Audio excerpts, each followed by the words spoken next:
Benar, Pak. Bismillahirrahmanirrahim. Ya, Assalamualaikum warahmatullahi wabarakatuh. Waalaikumsalam Waalaikumsalam warahmatullahi warahmatullahi Waalaikumsalam. wabarakatuh, Pak. wabarakatuh. Selamat ya pagi ya menjelang siang buat kita semua, Bapak Ibu ya dan saudara semua. Tadi pagi kuliah.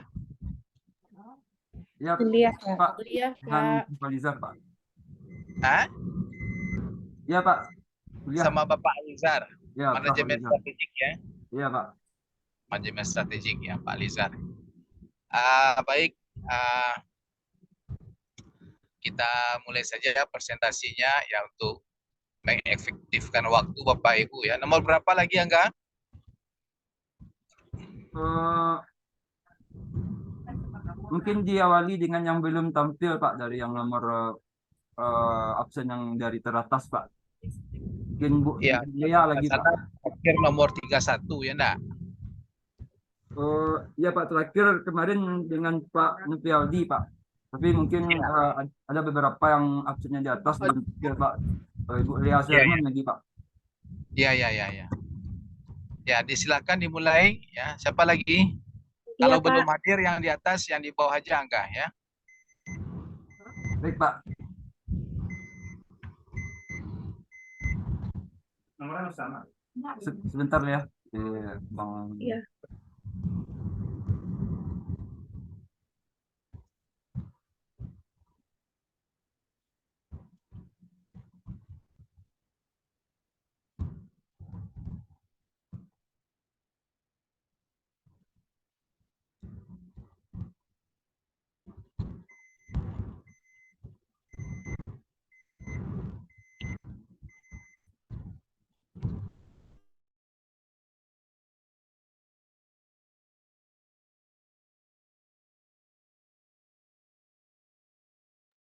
Lea bisa bantu kirim lagi ya profilnya ke WA admin aja ya. Di WA Bang kayaknya lagi ada masalah lama downloadnya.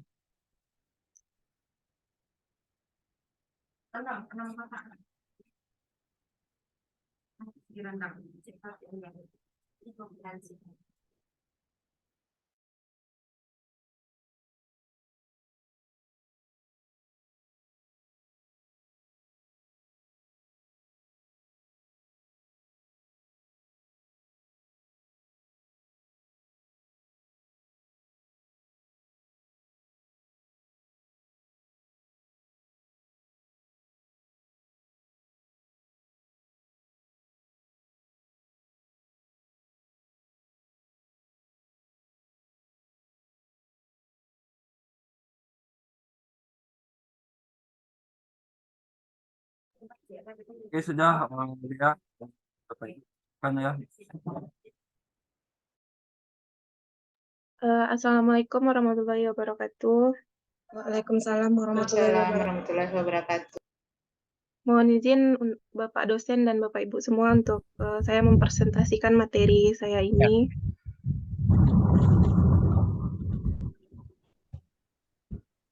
Yaitu tentang desain industri dan hukum perlindungan informasi. Lanjut Bang Angga. Latar belakangnya,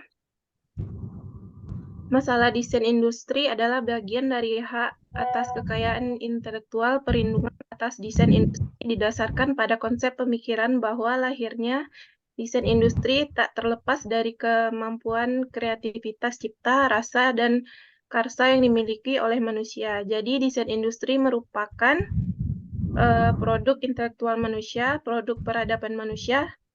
Desain industri menurut pengertian Undang-Undang Nomor 31 Tahun 2000 tentang Desain Industri, Pasal 1 Angka 1, yaitu suatu kreasi tentang bentuk konfigurasi atau komposisi garis dan warna atau garis dan warna. Bisa juga gabungan daripada yang berbentuk 3 dimensi atau 2 dimensi yang memberikan kesan estetis dan dapat diwujudkan dalam pola 3 dimensi atau 2 dimensi serta dapat dipakai untuk menghasilkan suatu produk, barang, atau komoditas industri atau kerajinan tangan. Lanjut, Bang. Selanjutnya pembahasan yang pertama, Berapa lama perlindungan hukum desain industri? Perlindungan terhadap hak desain industri diberikan untuk jangka waktu 10 tahun dan tidak dapat diperpanjang. Ketika jangka waktu berakhir, maka desain industri akan menjadi milik umum. Artinya, semua pihak dapat menggunakan desain industri tersebut. Hal ini dilakukan agar tidak ada pihak yang memonopoli suatu industri tertentu dan memanfaatkan hak desain industri yang telah didaftarkan tersebut. Yang kedua, bagaimana cara mendaftarkan desain industri? Permohonan pendaftaran desain industri dapat dilakukan secara online, datang langsung ke Direktorat Jenderal Kekayaan Intelektual atau kantor wilayah Kemenkumham di masing-masing ibu kota provinsi. Selain itu, pemohon juga bisa mendaftarkan desain industri yang dimiliki melalui jasa layanan hukum seperti kontrak hukum. Iya. Selanjutnya, perlindungan hukum ketika sebuah desain industri yang dimiliki sudah terkenal, maka kemungkinan orang lain melihat adanya peluang keuntungan dari desain tersebut akan semakin tinggi. Hal ini tentunya akan berbanding lurus dengan kemungkinan terjadinya plagiat atas desain industri. Nah, dengan mendaftarkan desain industri yang demikian, pelaku usaha tertentu akan memperoleh perlindungan hukum atas desain yang dimiliki karena secara hukum hak atas kekayaan intelektual tersebut telah dimiliki oleh pelaku usaha. Ingat, desain industri termasuk aset penting milik pelaku usaha yang harus dilindungi. Tanpa perlindungan hukum yang benar, pelaku usaha tertentu hanya akan mengalami kerugian. Iya. Selanjutnya, perlindungan hukum terhadap hak desain industri dalam rangka optimalisasi fungsi praktek persaingan usaha. Dalam penciptaan suatu desain, tentunya hal ini perlu mendapat perlindungan ataupun pengaturan perlindungan hukum terhadap desain industri dalam rangka melindungi penemuan desain itu sendiri dari kegiatan yang dapat merugikan hak desain industri. Diberikan kepada pemohon hak yang memenuhi syarat.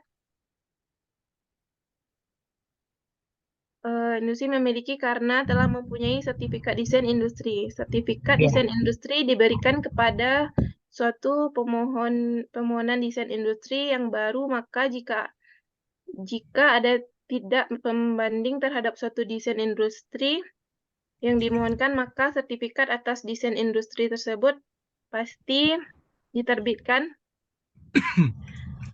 Masyarakat Indonesia yang menjemuk dan banyak jumlahnya adalah merupakan pasar bagi suatu pelanggaran terhadap hak desain industri. Dengan cara masyarakat akan dibuat sulit untuk membedakan suatu barang sehingga kualitas barang yang diciptakan akan dibuat tertutup dengan adanya suatu bentuk, warna, dan garis yang sama antara suatu barang dengan barang yang lainnya.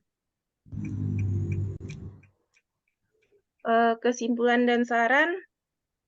Kesimpulan, perlindungan hukum terhadap desain industri sangat diperlukan bukan saja untuk kepentingan pendesain semata, yaitu menjamin perlindungan hak-hak pendesain dan menetapkan hak dan kewajibannya, tetapi juga untuk menjaga agar pihak yang tidak berhak dan tidak bertanggung jawab tidak menyalahgunakan hak desain industri.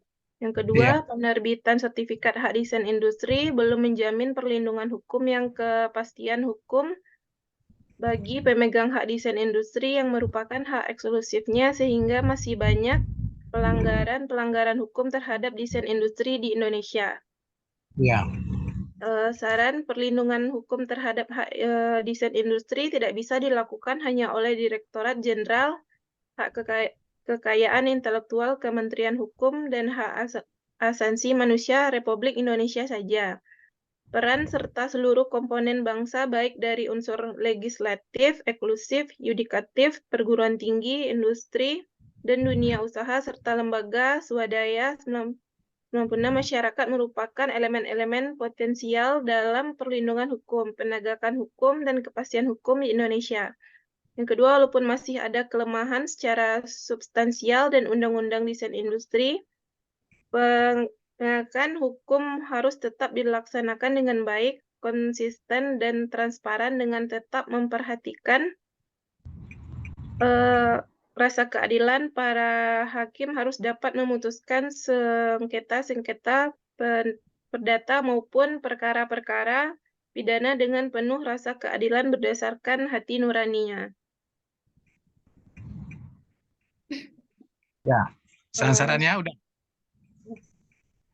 Sekian presentasi dari saya. Mohon maaf jika banyak kesalahan. Jika Ya. ada Bapak Ibu yang ingin bertanya, dipersilakan. Ya, baik. Terima kasih kepada Alia yang telah mempresentkan papernya tentang desain industri ya, dan hukum perlindungan informasi. Apa yang dapat kita simpulkan di sini adalah Bapak Ibu ya, bahwa dalam hal desain industri ini kita harus hati-hati. Kenapa? Sebab dalam hal desain industri ini kadang ya tim inti kita atau tim engineering kita Bapak Ibu ya memplagiat desain industri ya dari perusahaan lain ya.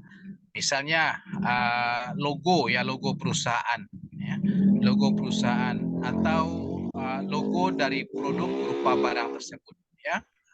Pernah satu ketika Bapak Ibu ya terjadi sengketa antara teh gelas yang dikeluarkan oleh orang tua ya, perusahaan orang tua dengan teh kita yang dikeluarkan oleh perusahaan Wingswood ya.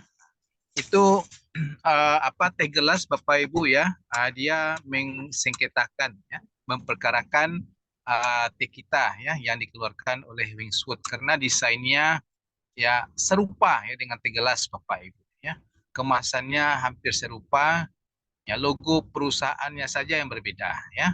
Yang satu logo perusahaannya adalah orang tua berjenggot ya putih ya. Nah, yang satu lagi logonya adalah burung ya, Wingswood ya. Nah, sedangkan warna kemasan dari teh gelas tersebut ya, teh kita tersebut ya hampir sama, hampir mirip ya. Nah, disengketakan akhirnya dimenangkan oleh teh gelas. Maaf ya, teh gelas ya. Teh gelas Bapak Ibu ya.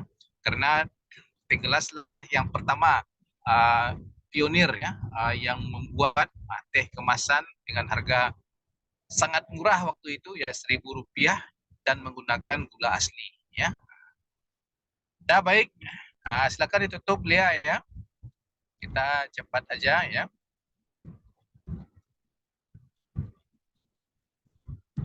Sekian dari presentasi saya. Terima kasih untuk Bapak, Ibu, dan semuanya, dan juga Bapak dosen. Assalamualaikum warahmatullahi wabarakatuh.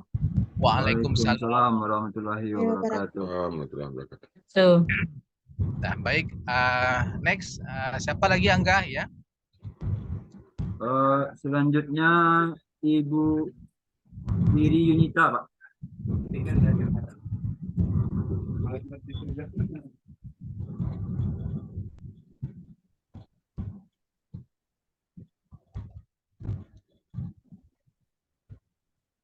Ibu Linda ya, mana Ibu Linda? Sudah bergabung?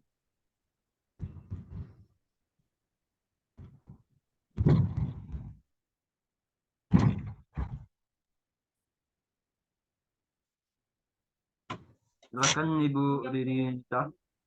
Iya, anti monopoli ya. Assalamualaikum warahmatullahi wabarakatuh. Waalaikumsalam warahmatullahi wabarakatuh. Terima kasih saya ucapkan kepada Bapak dosen kita, Bapak Dr. Ihsan, dan kepada teman-teman semua telah memberi kesempatan untuk saya untuk presentasi makalah saya hari ini berjudul Anti Monopoli. Next, Ketua. Beberapa poin yang akan saya share tentang makalah ini, yaitu pertama, monopoli bisa merugikan kompetisi dan konsumen. Yang kedua, hukum yang mencegah terjadinya monopoli dan untuk mempromosikan kompetisi yang sehat di Indonesia. Yang ketiga, dampak monopoli dalam kehidupan bermasyarakat dan ekonomi. Next, Ketua.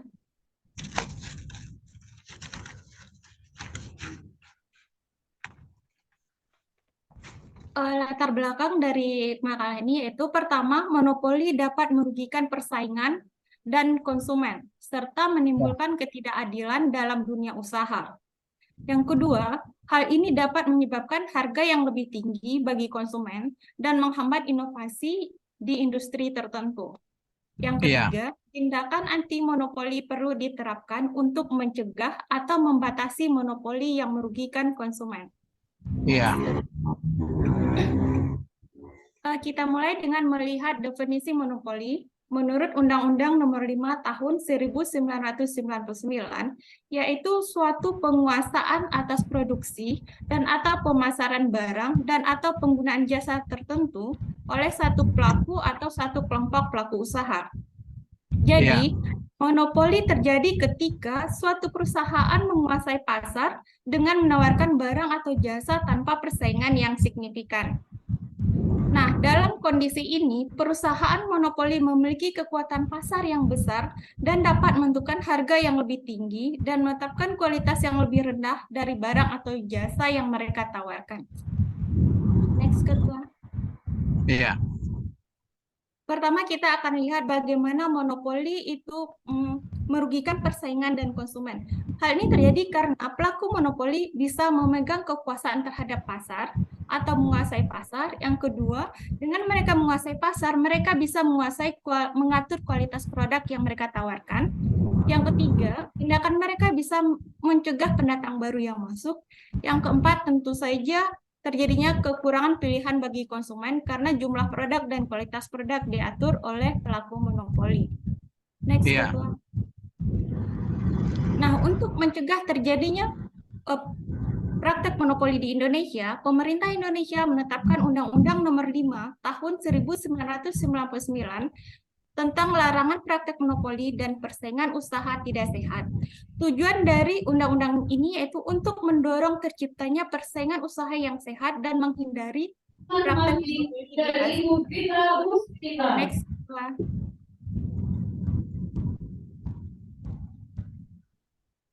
Kemudian kita lihat tujuan dari dibentuknya undang-undang ini yaitu pertama untuk menjaga kepentingan umum dan meningkatkan efisiensi ekonomi nasional sebagai salah satu upaya untuk meningkatkan kesejahteraan masyarakat. Yang kedua, mewujudkan iklim usaha yang kondusif melalui pengaturan persaingan usaha yang sama bagi pelaku usaha besar, pelaku usaha menengah, dan pelaku usaha kecil.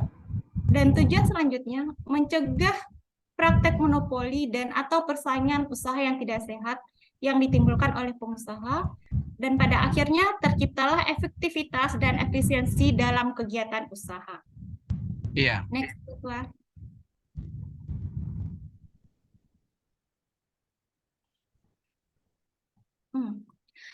Suatu kegiatan bisa dikatakan melakukan kegiatan monopoli apabila terdapat unsur-unsur yang di dalam pasal 17 Undang-Undang Nomor 5 Tahun 1999 yaitu melakukan perbuatan penguasaan atau pemasaran suatu produk.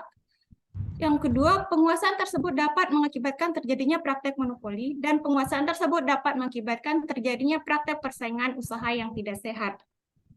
iya, Kemudian kita lihat dampak monopoli dalam kehidupan bermasyarakat dan ekonomi. Kita lihat dari segi harga dan pendapatan. Yang pertama, terjadinya eksploitasi terhadap daya beli konsumen dan tidak memberikan hak pilih kepada konsumen untuk mengkonsumsi produk lainnya, sehingga konsumen tidak peduli lagi pada masalah kualitas serta harga produk. iya, Yang kedua, pelaku usaha mendapatkan keuntungan secara tidak wajar. Yang ketiga, adanya peningkatan harga produk barang maupun jasa tertentu sebagai akibat tidak adanya persaingan yang sehat.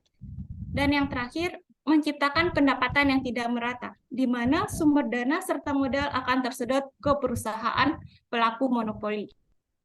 Next, Ketua. Kemudian dampak selanjutnya pada kehidupan bermasyarakat dan ekonomi yaitu adanya hambatan masuk pasar dan inovasi. Hambatan masuk pasar sangat mempengaruhi perusahaan kecil untuk berkembang secara wajar. Jadi peluang akan sulit untuk berkembang. Yang kedua, pembatasan inovasi dan kreativitas. Yang ketiga, kesulitan dalam pembangunan bisnis, di mana monopoli dapat membuat usaha kecil atau menengah yang baru berkembang sulit untuk membangun bisnis. Yang ketiga, tentu saja terjadi ekonomi yang tidak sehat. Next. Maka untuk mencegah terjadinya Untuk mencegah terjadinya pelaku monopoli, pemerintah menetapkan sanksi bagi pelaku monopoli, ada berupa sanksi administratif dan juga ada berupa sanksi pidana. Next, Iya. Ketua.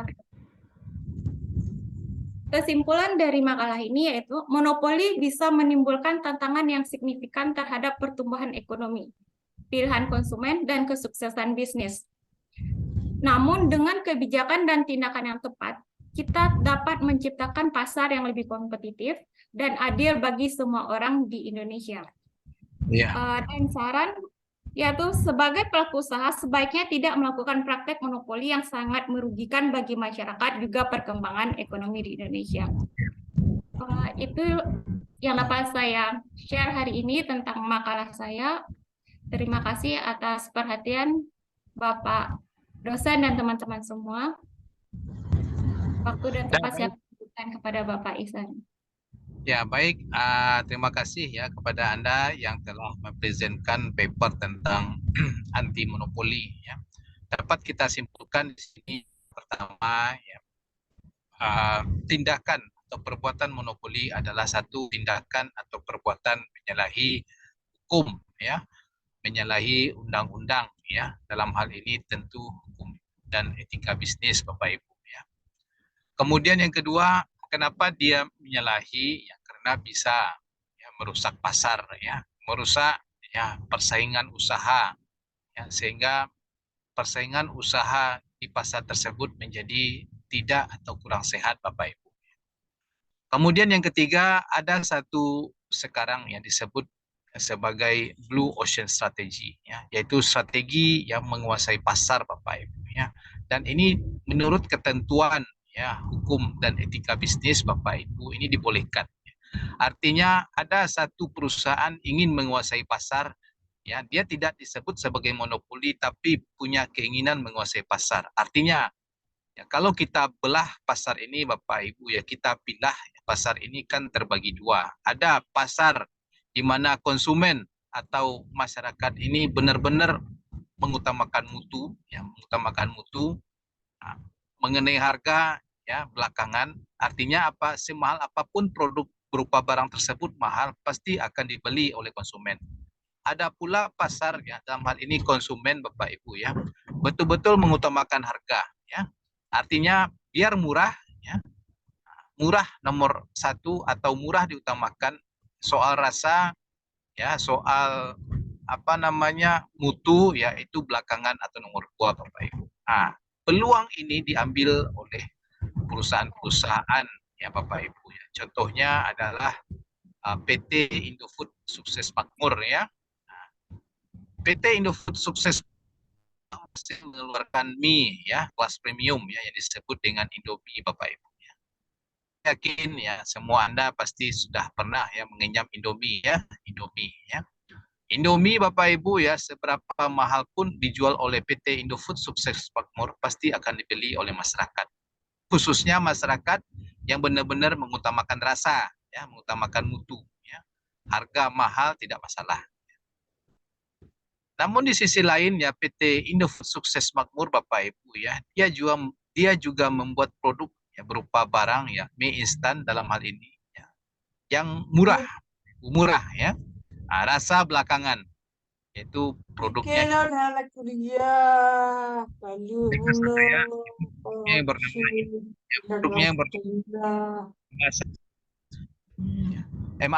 produknya yang bernama Supermie ya. Nah, Supermie, Bapak Ibu. Yang kedua adalah PT Aqua Golden Mississippi ya. Nah, PT Aqua Golden Mississippi mengeluarkan produk ya air mineral kelas premium yang disebut dengan Aqua, Bapak Ibu. Seberapa mahal pun Aqua bagi masyarakat yang mengutamakan mutu, Bapak Ibu pasti membeli Aqua. Namun PT Golden Mississippi juga mengeluarkan produk ya air mineral sejenis, Bapak Ibu, ya, tapi mengutamakan murah, Bapak Ibu, ya. Rasa belakangan itu disebut dengan air mineral fit. Kedua-duanya dikeluarkan oleh PT Aqua Golden Mississippi. Tujuannya apa? Ingin ya memonopoli, ingin memperbesar, ingin menguasai pangsa pasar.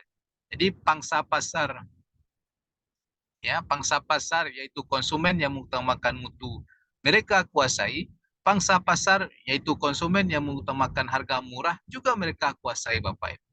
Nah, dan ini di lapangan Bapak Ibu ya, perusahaan-perusahaan ini bersaing ketat dan keras ya di dalam merebut hati ya konsumen atau masyarakat ya. Ini contoh-contoh sederhana dalam bidang pemakanan ya. Belum lagi contoh-contoh pada perusahaan-perusahaan mobil ya, perusahaan-perusahaan sepeda motor ya, perusahaan-perusahaan tekstil dan sebagainya Bapak Ibu ya. Akan lebih sengit lagi persaingan mereka Bapak Ibu ya. Baik, ya, silakan ditutup ya. Demikian presentasi saya hari ini. Terima kasih ucapkan kepada Bapak Dr. Ihsan dan teman-teman semua. Saya tutup dengan Assalamualaikum warahmatullahi wabarakatuh. Waalaikumsalam warahmatullahi wabarakatuh. Warahmatullahi wabarakatuh. Lanjut berikutnya siapa Pak Ibu ya? Baik Pak, izin Pak, selanjutnya kita kasih kesempatan untuk Ibu Ririn, Pak, Ririn Indriani. Silakan Bu Ririn. Assalamualaikum warahmatullahi wabarakatuh. Waalaikumsalam warahmatullahi wabarakatuh. Sebelumnya saya mengucapkan terima kasih Bapak atas kesempatan yang sudah diberikan. Baik, pada saat kali ini saya akan membahas tentang hukum kesehatan, di mana sebagaimana kita ketahui bahwa di Indonesia hukum memegang peran penting dalam berbagai segi kehidupan masyarakat dan bernegara. Hal ini inline dengan asas hukum sendiri yang mengatakan bahwa ubi societas ibi ibius, atau di mana ada masyarakat, di situ ada hukum. Hal ini juga menjadi dasar di dalam latar belakang kenapa hukum kesehatan perlu untuk dibahas. Nah, di sini ada 4 poin penting kenapa hukum kesehatan perlu dibahas. Di sini saya simpulkan bahwa latar belakangnya yang pertama yaitu pertumbuhan, tujuan nasional, meningkatkan kualitas individu dan sekaligus HAM. Di sini pertumbuhan dan tujuan nasional ini tercantum di dalam pembukaan Undang-Undang Dasar 1945, khususnya di alinea keempat, yang mengatakan bahwa kemudian daripada itu untuk membentuk suatu pemerintah negara Indonesia yang melindungi segenap bangsa Indonesia dan seluruh tumpah darah Indonesia, dan untuk memajukan kesejahteraan umum, mencerdaskan kehidupan bangsa, dan ikut melaksanakan ketertiban dunia yang berdasarkan kemerdekaan, perdamaian abadi, dan keadilan sosial. Hal ini inline dengan yang saya buat di latar belakang. Yang pertama itu pertumbuhan, itu dalam rangka membentuk masyarakat adil dan makmur. Kemudian tujuan nasional yang tadi untuk melindungi segenap bangsa Indonesia dan seluruh tumpah darah Indonesia. Kemudian latar belakangnya yang ketiga, yaitu untuk meningkatkan kualitas manusia. Di sini dikatakan bahwa kualitas lingkungan yang sehat baik secara fisik maupun sosial. Karena dengan adanya sumber daya manusia yang berkualitas, otomatis nanti tujuan negara kita akan mudah tercapai. Selanjutnya di sini adalah latar belakangnya karena HAM. Di sini di dalam pasal 28I ayat 4 dikatakan bahwa perlindungan, pemajuan, penegakan, dan pemenuhan hak asasi manusia adalah tanggung jawab negara, terutama pemerintah. Hal ini terpampang jelas bahwasannya hukum kesehatan menjadi salah satu hal yang menjadi sorotan atau highlight dalam hal kehidupan berbangsa dan bernegara. Selanjutnya perlu kita ketahui bahwa pengertian dari hukum kesehatan itu ada, saya ambil dari 2 ahli. Yang pertama dari Van der Nijs, itu dikatakan bahwa hukum yang berhubungan dengan pemeliharaan kesehatan meliputi penerapan hukum perdata, pidana, dan tata usaha negara. Selanjutnya dari Linen mengatakan bahwasannya hukum kesehatan itu merupakan keseluruhan aktivitas yuridis dan peraturan hukum di bidang kesehatan serta studi ilmiahnya. Di sini dapat kita simpulkan bahwasannya hukum kesehatan itu merupakan seperangkat kaidah yang mengatur secara khusus segala aspek yang berkaitan dengan upaya dan pemeliharaan di bidang kesehatan. Selanjutnya, sumber hukum kesehatan sendiri itu ada yang pertama Undang-Undang Dasar 1945, kemudian ada jurisprudensi, konvensi, doktrin, konsensus, dan pendapat ahli, kemudian Undang-Undang Nomor 36 Tahun 2009 tentang kesehatan, Undang-Undang Nomor 44 Tahun 2009 tentang rumah sakit, dan juga Undang-Undang Nomor 29 Tahun 2004 tentang praktek kedokteran, serta undang-undang lainnya. Selanjutnya, asas-asas hukum kesehatan di sini ada 4 asas, di mana yang pertama itu ada asas science et conscience. Di sini mengatakan ya ilmunya dan ya hati nuraninya. Dengan artian bahwasannya seperti yang dikatakan Bu Hamka, bahwasannya ilmu tanpa praktek itu buta. praktek tanpa ilmu itu hampa. Hal ini adalah saya rasa sejalan karena di dalam melakukan praktek kedokteran, seorang dokter harus melaksanakan tugasnya sesuai dengan hati nuraninya. Apabila bertentangan dengan hati nuraninya dan ilmunya, maka dia tidak akan melanjutkan prakteknya tersebut. Selanjutnya yang kedua, agroti salus lex suprema, itu dikatakan bahwa keselamatan pasien adalah hukum yang tertinggi. Jadi di sini dapat kita artikan bahwa pasien merupakan prioritas utama dari seorang tenaga kesehatan. Kemudian yang ketiga ada de minimis nocturat lex, itu dikatakan bahwa hukum tidak mencampuri hal-hal yang sepele. Dalam artian bahwasannya ketika terjadi suatu permasalahan, apabila pasien itu tidak melakukan penuntutan kepada si pemberi layanan kesehatan, maka hukum tidak akan melanjutkan itu ke pengadilan. Selanjutnya ada res liquitur, itu ketika fakta telah berbicara, ketika terjadinya malpraktek, kelalaian yang terjadi tidak perlu pembuktian karena faktanya sudah jelas. Sebagaimana kita ketahui di dalam hukum itu, dikatakan bahwasanya bekerja berdasarkan data, bicara dengan fakta. Hal ini tentunya inline dengan asas res ipsa liquitur tersebut. Selanjutnya kita lanjut ke fungsi hukum kesehatan sendiri, itu sejalan dengan fungsi dari hukum itu sendiri ada. Yang pertama ada fungsi manfaat, fungsi keadilan, dan fungsi kepastian hukum. Dari ketiga fungsi hukum ini pada prinsipnya memberikan perlindungan dan aspek hukumnya kepada setiap orang. Nah, selanjutnya ada dua kelompok yang menginginkan adanya kepastian hukum atau supremasi hukum dan atau equality before the law atau kesetaraan di hadapan hukum. Dua kelompok itu adalah yang pertama kelompok penerima layanan kesehatan atau health receiver, kemudian ada kelompok pemberi layanan kesehatan atau health provider. Di sini untuk penerima layanan kesehatan itu yaitu pasien atau orang yang sakit dan orang yang ingin meningkatkan kesehatannya. Kepastian hukum apa yang diminta oleh para penerima layanan kesehatan itu adanya ijazah dan surat izin praktek dokter untuk perlindungan menghindari malpraktek. Karena pada dasarnya kesehatan itu adalah bergerak di bidang jasa, karena kepercayaan di sini menjadi hal yang utama dan paling penting bagi seseorang untuk menerima layanan kesehatannya. Selanjutnya, kelompok pemberi layanan kesehatan itu berupa dokter, dokter gigi, serta para medis. Itu harus menjalankan kewajiban sesuai dengan SOP yang sudah diatur, sehingga tidak terjadinya malpraktek. Nah, di sini mungkin secara singkat saya jelaskan kesimpulan yang bisa saya tarik dari penjelasan saya tadi. Yang pertama, bahwasanya hukum kesehatan itu merupakan seperangkat kaidah yang mengatur secara khusus segala aspek yang berkaitan dengan upaya dan pemeliharaan di bidang kesehatan. Dengan adanya hukum kesehatan tersebut tidak hanya meluruskan sikap dan pandangan masyarakat, akan tetapi akan meluruskan sikap dan pandangan kelompok dokter yang sering merasa enggan jika berurusan dengan meja pengadilan. Hukum kesehatan termasuk kepada hukum lex spesialis, melindungi secara khusus tugas profesi kesehatan atau provider dalam program pelayanan kesehatan manusia menuju ke arah tujuan deklarasi Health for All, dan perlindungan secara khusus terhadap pasien atau receiver untuk mendapatkan pelayanan kesehatan. Mungkin demikian yang dapat saya presentasikan dari paper saya. Terima kasih atas segala perhatian dan mohon maaf atas segala kekurangan. Saya kembalikan kepada Bapak. Terima kasih, Bapak. Ya, baik. Demikian tadi presentasinya tentang apa namanya tadi? Tentang apa tadi, Rindi? Hukum kesehatan, Bapak. Ya, tentang hukum kesehatan ya. Baik.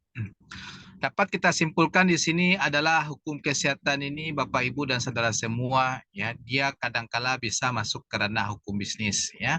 Apa sebab? Ya, bila menyangkut dengan hal-hal privat ya, bila menyangkut dengan hukum privat ya, atau dia masuk ke ranah hukum bisnis privat ya, menyangkut dengan kontrak Bapak Ibu ya, kontrak atau perjanjian atau terapeutik dalam bahasa kedokterannya atau bahasa kesehatannya. Bila menyangkut dengan terapeutik, bila menyangkut dengan informed consent ya, bila menyangkut dengan ya perjanjian ya kerja antara bawahan dengan atasan ya di dalam suatu instalasi pelayanan kesehatan ya, atau di dalam rumah sakit ya.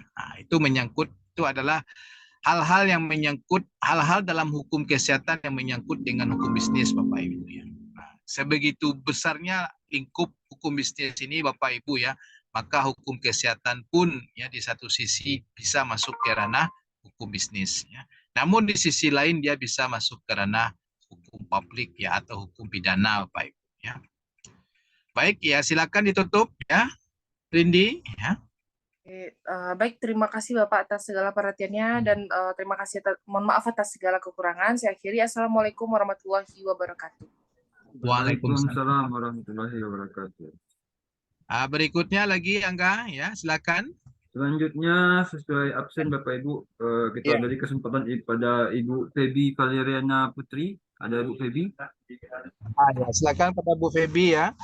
Febi kemana, In?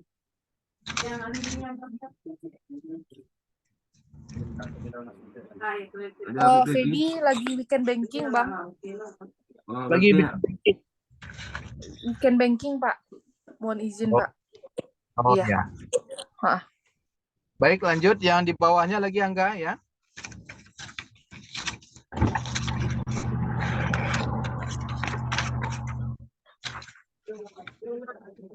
lalu selanjutnya kita kasih kesempatan kepada Ibu Wiwit Sundari berarti. Wiwit Sundari. Ya, silakan ya.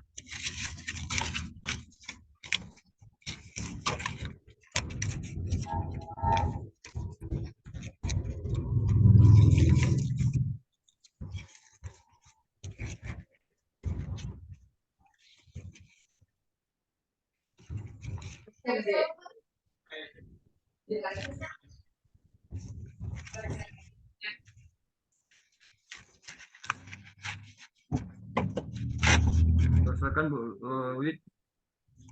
Assalamualaikum warahmatullahi wabarakatuh. Waalaikumsalam warahmatullahi wabarakatuh ya. Terima Banking. kasih saya ucapkan ke Bapak Dr. Ihsan. Ya, amin. Dalam hal ini makalah yang saya presentasikan yaitu mengenai banking law atau hukum perbankan. Next, Pak Angga.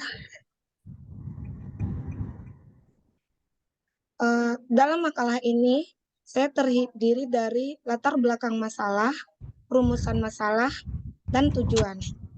Iya. Adapun latar belakang masalah dari perbankan Indonesia yaitu mengatur masalah-masalah perbankan yang berlaku saat ini di Indonesia. Hukum yang mengatur masalah perbankan biasa dikenal dengan istilah banking law, yaitu seperangkat kaidah hukum dalam bentuk peraturan perundang-undang, jurisprudensi, doktrin, dan sumber hukum lainnya yang mengatur mengenai persoalan perbankan sebagai lembaga dan aspek kegiatan lembaga tersebut sehari-hari. Rambu-rambu yang harus dipatuhi oleh suatu bank. Perilaku petugas-petugasnya, hak, kewajiban, tugas, dan tanggung jawab para pihak yang bersangkutan dengan bisnis perbankan. Apa yang boleh dan tidak boleh dilakukan oleh bank, eksistensi bank, dan lain-lain yang berkenaan dengan dunia perbankan tersebut. Lembaga perbankan mempunyai kedudukan yang sangat strategis dalam ruang lingkup perekonomian di Indonesia.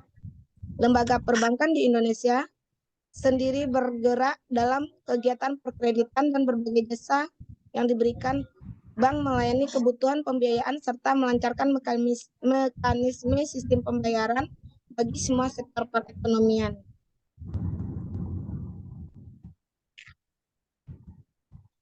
Kemudian rumusan masalah. Pada makalah ini saya merumuskan masalah yaitu yang pertama, apa pengertian hukum perbankan itu sendiri. Yang kedua, apa sumber-sumber perbankan. Yang ketiga, fungsi dan tujuan utama hukum perbankan. Yang keempat, azas-azas hukum perbankan.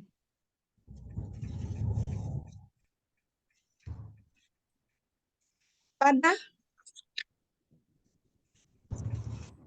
hukum perbankan itu sendiri. Hukum perbankan adalah hukum yang mengatur segala sesuatu yang menyangkut tentang bank, baik lembaga, kegiatan usaha, cara dan proses dalam melaksanakan usaha bank. Iya. Sementara sumber hukum perbankan.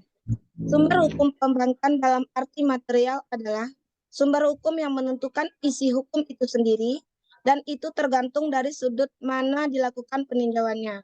Apakah dari sudut pandang ekonomi, sejarah, sosiologi, filsafat, dan lain sebagainya.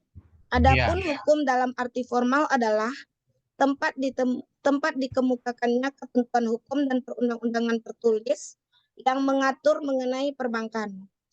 Sumber hukum tidak tertulis, seperti jurisprudensi, konvensi atau kebiasaan, doktrin atau ilmu pengetahuan. Iya. Fungsi dan tujuan utama hukum perbankan. Fungsi Iya. utama perbankan Indonesia adalah menghimpun dan menyalurkan dana masyarakat dengan pihak yang membutuhkan dana atau lock of money. Tujuan perbankan di Indonesia adalah untuk mendukung pelaksanaan pembangunan nasional untuk meningkatkan pemerataan, pertumbuhan ekonomi, stabilitas nasional, dan kesejahteraan rakyat. Iya. Azas-azas hukum perbankan. Azas hukum perbankan terdiri dari azas demokrasi ekonomi, azas kepercayaan, azas kerahasiaan, dan azas kehati-hatian. Adapun azas demokrasi ekonomi adalah yang mana dengan azas ini tidak terjadi monopoli. Hal ini dikarenakan setiap warga negara berhak untuk mendapatkan suatu hal yang sama. Kemudian azas kepercayaan. Azas ini merupakan tulang punggung dari suatu bank yang mendapat dukungan kemajuan bank dengan kokoh kepercayaan yang diterima oleh bank dari masyarakat. Maka akan dapat memberikan eksistensi dan value yang baik terhadap bank tersebut. Kemudian azas kerahasiaan. Azas ini merupakan azas yang digunakan untuk melindungi para nasabah yang beretikat baik. Artinya, para nasabah akan dijamin privasinya, misalnya berkenaan dengan identitas ataupun hal-hal lain yang bersifat pribadi. Maka oleh bank hal-hal pribadi tersebut akan dijaga dengan baik. Yang keempat, azas kehati-hatian atau prudensial. Tentunya bahwa bank sebagai lembaga yang mengelola uang nasabah, diharapkan oleh nasabah itu pun pula bahwa bank dapat mengelola uang yang disimpan secara baik dan kehati-hatian. Iya. Contohnya sebuah kasus yang terjadi pada Bank Mega, kalau nggak salah ini saya ambil dari internet juga Pak, itu terjadi pada tahun 2019, yang mana dalam kasus pembobolan dana deposito PTL Nusa. Penelitian ini merupakan penelitian hukum normatif dengan melakukan pendekatan undang-undang dan pendekatan kasus. Berdasarkan hasil penelitian dapat disimpulkan bahwa tindakan Bank Mega mencairkan deposito milik PTL Nusa secara tidak hati-hati dan tanpa sepengetahuan PTL Nusa merupakan tindakan yang melanggar hukum. Bank Mega telah memenuhi kewajibannya terhadap nasabah sebagaimana diatur dalam pasal 37B ayat 1 Undang-Undang Nomor 10 Tahun 1998 tentang perbankan yang menyebutkan bahwa setiap bank wajib menjamin dana masyarakat yang disimpan pada bank yang bersangkutan. Tindakan Bank Mega telah menimbulkan kerugian baik material maupun immaterial sehingga Bank Mega selaku pelaku usaha berdasarkan pasal 19 ayat 2 Undang-Undang Nomor 8 Tahun 1999 tentang pelindungan konsumen bertanggung jawab untuk memberikan ganti rugi atas kerusakan, pencemaran, dan atau kerugian konsumen akibat mengkonsumsi barang atau jasa yang dihasilkan. Iya. Penutup, kesimpulan.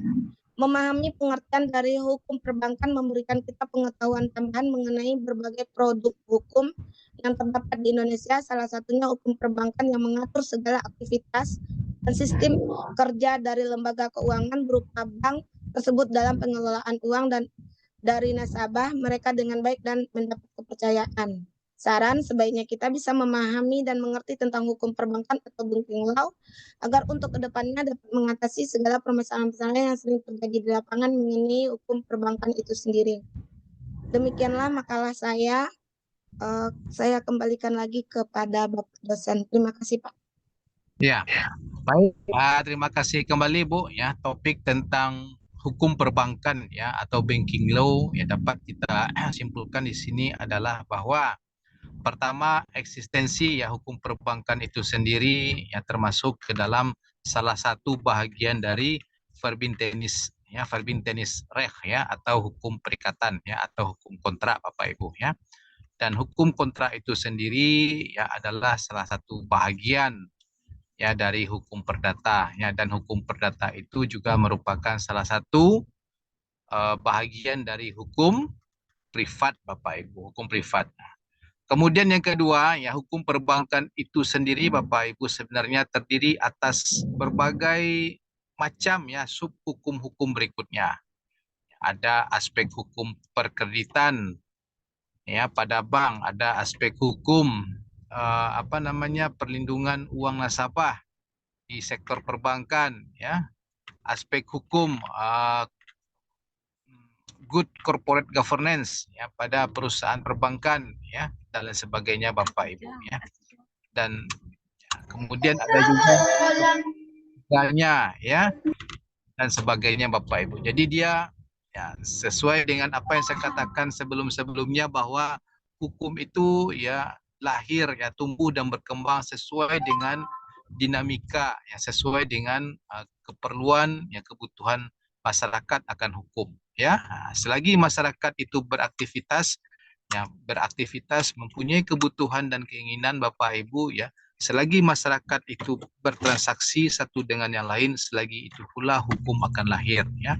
Lahir hukum ya tentu harus ya, didahului dengan lahirnya undang-undang atau produk-produk yang sejenis dengan undang-undang Bapak Ibu ya. Itu dapat kita simpulkan dari topik atau materi tentang hukum perbankan ini. Baik, ya silakan ditutup Bu ya. Bu Susi ya. Pak. Ya. Demikianlah presentasi saya hari ini. Banyak maaf. Assalamualaikum warahmatullahi wabarakatuh. Waalaikumsalam warahmatullahi wabarakatuh. Ya lanjut berikutnya Angga. Baik Pak, untuk selanjutnya kita beri kesempatan untuk Bapak Yunus-an. Iya. Pak Yunus-an dipersilakan. Iya ya, Pak Wil Hasan ya. Ya. Silakan Pak. Ya Pak. Assalamualaikum warahmatullahi wabarakatuh. Waalaikumsalam Waalaikumsalam warahmatullahi wabarakatuh. Pak Iksan dan rekan-rekan sekalian yang kami hormati, mungkin dalam kesempatan ini izinkan kami menyampaikan paparan makalah yang berjudul Housing Law atau Hukum Perumahan. Latar belakang, sebagaimana kita ketahui bahwasanya kebutuhan akan rumah sebagai tempat tinggal atau hunian akhir-akhir ini terus meningkat dari tahun ke tahun. Seiring dengan bertambahnya jumlah penduduk dan peningkatan pemukiman kehidupan dan kehidupan masyarakat, tidak dapat dilihat sebagai sarana kebutuhan semata-mata. Tapi lebih dari itu merupakan proses bermukimnya manusia dalam menciptakan ruang kehidupan untuk masyarakat sendiri dan menampakkan jati diri. Bagi bangsa Indonesia, rumah merupakan hak konstitusional dan tercantum dalam Undang-Undang Dasar tahun 1945 pasal 28H ayat 1 yang menegaskan bahwa setiap orang berhak hidup sejahtera lahir dan batin, bertempat tinggal dan mendapatkan lingkungan hidup yang baik dan sehat. Tempat tinggal mempunyai peranan strategis dalam pembentukan watak dan kepribadian bangsa, serta sebagai salah satu upaya membangun manusia Indonesia seutuhnya, berjati diri, mandiri, dan produktif. Oleh karena itu, negara bertanggung jawab untuk menjamin pemenuhan hak akan tempat tinggal dalam bentuk rumah yang layak dan terjangkau. Tidak dapat kita pungkiri, kebutuhan akan rumah merupakan salah satu kebutuhan dasar atau basic need bagi manusia setelah pangan dan sandang. Setiap individu manusia akan mengutamakan pemenuhan kebutuhan dasar daripada kebutuhan sekundernya. Begitu pula dengan kebutuhan akan rumah. Setiap orang akan berupaya memenuhi kebutuhan akan rumah dalam setiap tingkat kehidupan masyarakat. Ya. Dengan memperhatikan selera dan kemampuan yang ada, menurut Undang-Undang Republik Indonesia nomor 1 tahun 2011 tentang perumahan dan pemukiman, setiap warga negara mempunyai hak untuk menempati atau menikmati dan atau memiliki rumah yang layak dalam lingkungan yang sehat, aman, serasi, dan teratur. Masyarakat saat ini memiliki beberapa pilihan dalam memiliki rumah. Pemilihan tersebut adalah dengan cara membangun sendiri atau dengan cara sewa-menyewa, membeli secara tunai dan angsuran, hibah atau dengan cara lain yang sesuai dengan peraturan perundang-undangan yang berlaku. Dalam Undang-Undang nomor 1 tahun 2011 tentang perumahan dan kawasan pemukiman menyebutkan yaitu bahwa setiap orang berhak hidup sejahtera lahir dan batin, bertempat tinggal dan mendapatkan lingkungan hidup yang baik, sehat. Terus yang kedua, negara bertanggung jawab melindungi segenap bangsa Indonesia melalui penyelenggaraan perumahan dan kawasan pemukiman agar masyarakat mampu bertempat tinggal serta menghuni rumah yang layak, terjangkau di dalam perumahan yang sehat, harmonis, berkelanjutan di seluruh wilayah Indonesia. Pertumbuhan dan pembangunan wilayah yang kurang memperhatikan keseimbangan bagi kepentingan masyarakat berpenghasilan rendah mengakibatkan kesulitan masyarakat untuk memperoleh hak yang terjangkau. Untuk itu, Undang-Undang nomor 1 tahun 2012 memberikan semacam jaminan kepada masyarakat. Tujuannya adalah, azas dan tujuannya adalah dalam Undang-Undang Nomor 2, Undang-Undang Nomor 1, dalam Pasal 2 Undang-Undang Nomor 1 tahun 2011 menetapkan bahwa perumahan kawasan pemukiman harus berazaskan kesejahteraan, keadilan dan pemerataan, kenasionalan, keefisienan dan kemanfaatan, kesejahteraan, keterjangkauan dan kemudahan, serta kesehatan. Ini bertujuan, tujuan dari hukum perumahan ini yaitu memberikan kepastian hukum dalam penyelenggaraan perumahan dan kawasan pemukiman. B, yang maksud pemberian kepastian hukum adalah jaminan hukum bagi setiap orang untuk bertempat tinggal yang layak, baik yang bersifat milik maupun bukan, melalui cara sewa menyewa, bukan sewa, jaminan dalam tata ruang, legalitas tanah, perizinan dan kondisi kelayakan rumah. Mendukung penataan dan pengembangan wilayah serta penyebaran penduduk yang proporsional melalui pertumbuhan lingkungan hunian dan kawasan pemukiman sesuai dengan tata ruang untuk mewujudkan keseimbangan kepentingan terutama bagi masyarakat yang berpenghasilan rendah.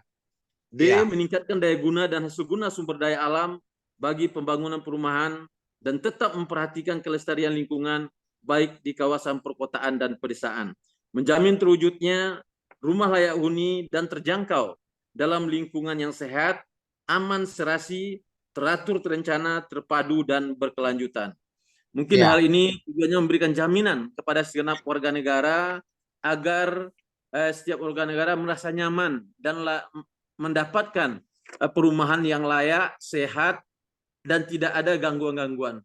Sebagaimana kita tahu, dalam masalah perumahan ini banyak persoalan-persoalan, terutama masalah tanah gitu. Dari pengembang, dari masyarakat itu sendiri dengan lingkungannya. Undang-Undang Nomor 1 tahun 2011 memberikan jaminan itu kepada segenap warga negara. Kesimpulannya, seandainya terjadi persengketaan dalam masalah perumahan ini, menurut Undang-Undang Nomor 1 tahun 2011 ada tiga poin yang harus dilaksanakan. Pertama, musyawarah dan mufakat. Kedua, penyelesaian sengketa di pengadilan. Dan ketiga, penyelesaian sengketa di luar pengadilan. Demikianlah paparan makalah kami. Untuk selanjutnya kami kembalikan kepada Bapak Iksan. Terima kasih. Billahi taufiq. Wassalamualaikum warahmatullahi wabarakatuh. Waalaikumsalam Waalaikumsalam warahmatullahi wabarakatuh. Nah, baik Bapak Ibu ya, ini tentang hukum perumahan ya, merupakan ya bidang hukum ya terbaru ya, baru lahir Bapak Ibu ya. Sebelumnya ini hukum perumahan ini hanya sebatas undang-undang ya, perumahan ya. Diawali dengan lahirnya undang-undang tentang Perumnas Bapak Ibu ya, Perumahan Umum Nasional Bapak Ibu. Namun karena lahir pula ilmu ya, teknik sipil yang baru yaitu ilmu planologi atau tata kota Bapak Ibu ya. Sejalan itu pula lahir ya ilmu ilmu hukum perumahan ini Bapak Ibu. Mengatur bagaimana tata kelola perumahan mulai dari perizinan untuk pembuatan rumah ya dan lain sebagainya. Akhirnya lahir ya ilmu ini ya, ilmu hukum perumahan ini Bapak Ibu ya. Dan hukum perumahan ini yang kedua termasuk ke dalam ruang lingkup hukum bisnis Bapak Ibu ya. Saya mempelajarinya sewaktu ya kuliah S3 ya di UUM ya, Utara Malaysia ya. Belajar mata kuliah hukum perumahan ini Bapak Ibu. Bidang baru ya, sama dengan hukum olahraga Bapak Ibu atau sport law ya. Baik, silakan ditutup Pak Yunusson ya. Tidak ada pertanyaan ya. Demikianlah paparan kami. Terima kasih kepada Pak dosen, Pak Iksan, dan rekan-rekan sekalian atas perhatiannya. Dan mohon maaf atas segala kurangan. Kami sudahi billahi taufiq wal hidayah. Wassalamualaikum warahmatullahi wabarakatuh. Waalaikumsalam warahmatullahi wabarakatuh. Nah, lanjut berikutnya ini Angga. Baik Pak, selanjutnya kita beri aplos dulu lah kalau Bapak Ibu yang telah tampil dari tadi saya lupa. Kita berikan tepuk tangan ya, lupa kita berikan aplaus. Lupa ya. Saya Pak, aduh. Maaf Bapak Ibu ya. Kita berikan aplaus ya. Oke, selanjutnya kita beri kesempatan kepada Bapak Jeki. Ada Bapak Jeki hadir? Sepertinya nggak hadir ya. Oke, kita lanjut kepada Ibu Yunita Sari. Sudah Ibu Yunita Sari? Ada Bu, ada Pak. Ada Pak. Tolong Angga.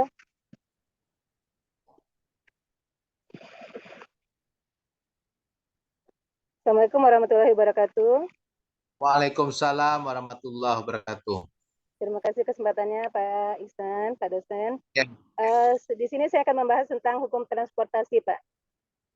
Iya, ya. Transportasi adalah suatu proses pemindahan orang atau barang dari suatu tempat ke tempat lainnya. Proses pemindahan orang atau barang ini berfungsi meningkatkan nilai ataupun daya guna dari sesuatu yang diangkut tersebut. Transportasi dalam kata lain juga disebut dengan pengangkutan. Pengangkutan dilakukan karena nilai barang akan lebih tinggi di tempat tujuan daripada di tempat asalnya. Seperti kita membeli buah-buahan, Pak, tentunya beli di kebun jauh lebih murah daripada kita beli di supermarket, walaupun dengan kualitas yang sama.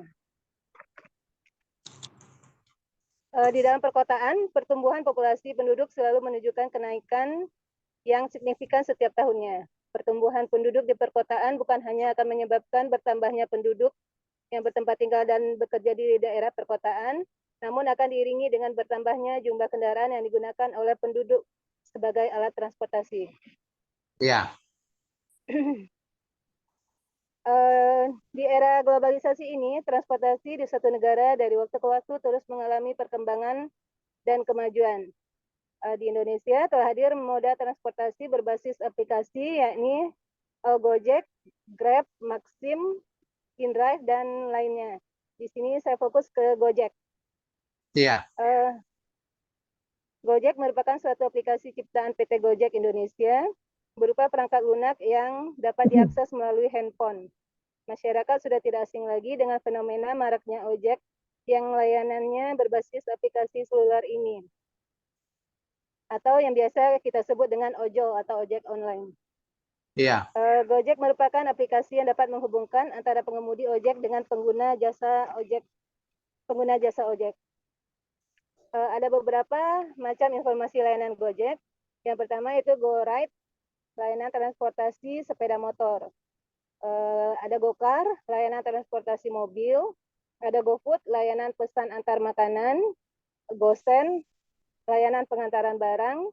GoMart, layanan belanja kebutuhan di pasar atau supermarket. GoTagihan, layanan bayar tagihan atau beli pulsa, pulsa HP atau token. Iya. Kemudian GoStop, yaitu layanan pesan makanan yang tidak terdapat di GoFood. Seperti di Lamun Ombak, Pak, itu kan belum ada di GoFood, jadi kita bisa pesan melalui GoStop. Aspek hukum dari hukum transportasi ini, fokus ke Gojek. Gojek hadir dengan menuai pro kontra dari berbagai pihak. Gojek dinilai tidak sesuai dengan peraturan perundang-undangan yang ada. Gojek dalam pelaksanaannya melakukan kegiatan pengangkutan umum dengan menggunakan sepeda motor, di mana sepeda motor tidak termasuk sebagai kendaraan bermotor umum yang dapat digunakan untuk kegiatan pengangkutan umum. Dalam pasal 47 ayat 3 Undang-Undang Nomor 22 Tahun 2009 tentang lalu lintas dan angkutan jalan tidak disebutkan bahwa sepeda motor merupakan kendaraan bermotor umum. Sedangkan jika kita lihat pasal 138 ayat 3 mewajibkan angkutan umum orang atau barang dilakukan dengan kendaraan bermotor umum. Iya. Begitupun dalam hal kegiatan pengangkutan umum barang yang dilakukan melalui layanan GoSend. Dalam undang-undang tersebut di atas pada pasal 137 ayat 3 diatur bahwa angkutan barang dengan kendaraan bermotor wajib menggunakan mobil barang. Dari uraian tersebut, maka timbullah masalah terkait pelaksanaan pengangkutan barang yang dilaksanakan oleh Gojek tersebut. Selain itu, juga timbul masalah terkait tanggung jawab dalam pelaksanaan pengangkutan barang menggunakan sepeda motor itu sendiri. Kesimpulannya, Pak, pentingnya pengaturan ojek online sebagai angkutan umum menjamin keselamatan lalu lintas dan angkutan jalan, baik untuk pengemudi, penumpang, atau bagi perusahaan penyedia jasa aplikasi untuk mendapatkan kepastian hukum, pelindungan hukum, atau jaminan keselamatan dari hukum secara legal.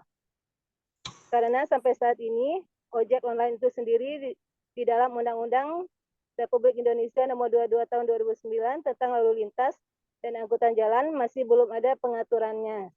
Sehingga keberadaan ojek online masih lemah dan masih belum diakui keberadaan dengan jelas. Sehingga pemerintah harus mengatur secara tersendiri keberadaan ojek online guna untuk mengontrol dan mengawasi atau memberikan sanksi pelanggaran, baik yang pelanggaran yang dilakukan oleh pengemudi, penumpang, atau perusahaan penyedia aplikasi sendiri. Iya. Butuh pengaturan untuk mendapatkan perlindungan hukum sesuai peraturan yang telah ditetapkan, sehingga dapat terwujudnya penegakan hukum dan kepastian bagi masyarakat. Sekian, Pak. Ya. Dah baik. Tunggu sebentar ya. Tunggu sebentar Pak Ibu ya.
Kamera sudah Pak.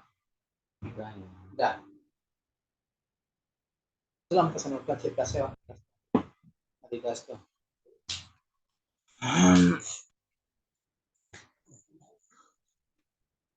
Dah baik Bapak Ibu ya.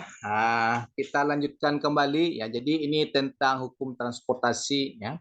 Sama seperti hukum tadi ya, hukum perumahan, hukum transportasi ini ya sebenarnya bila dikaji sudah sangat lama ada ya hukum transportasi ini. Kemudian pembagiannya ada transportasi darat, ada transportasi darat, dan ada pula transportasi udara Bapak Ibu.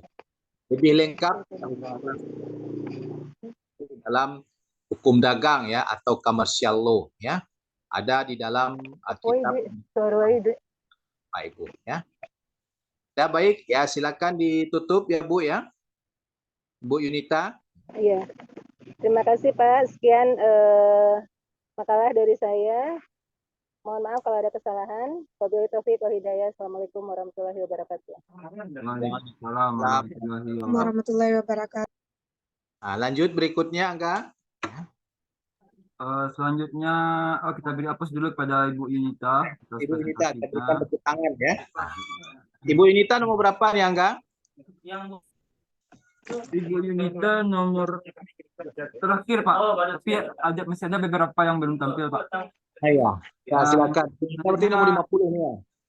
Apa Pak? Nomor 50 atau 40 Bu Yunita ini? 42 Pak. 42 Pak. Yang Ya. terakhir nih Pak. Selanjutnya mungkin Bapak Bezani Galiko Pak. Silakan Yang ke atas ya. Silakan ya.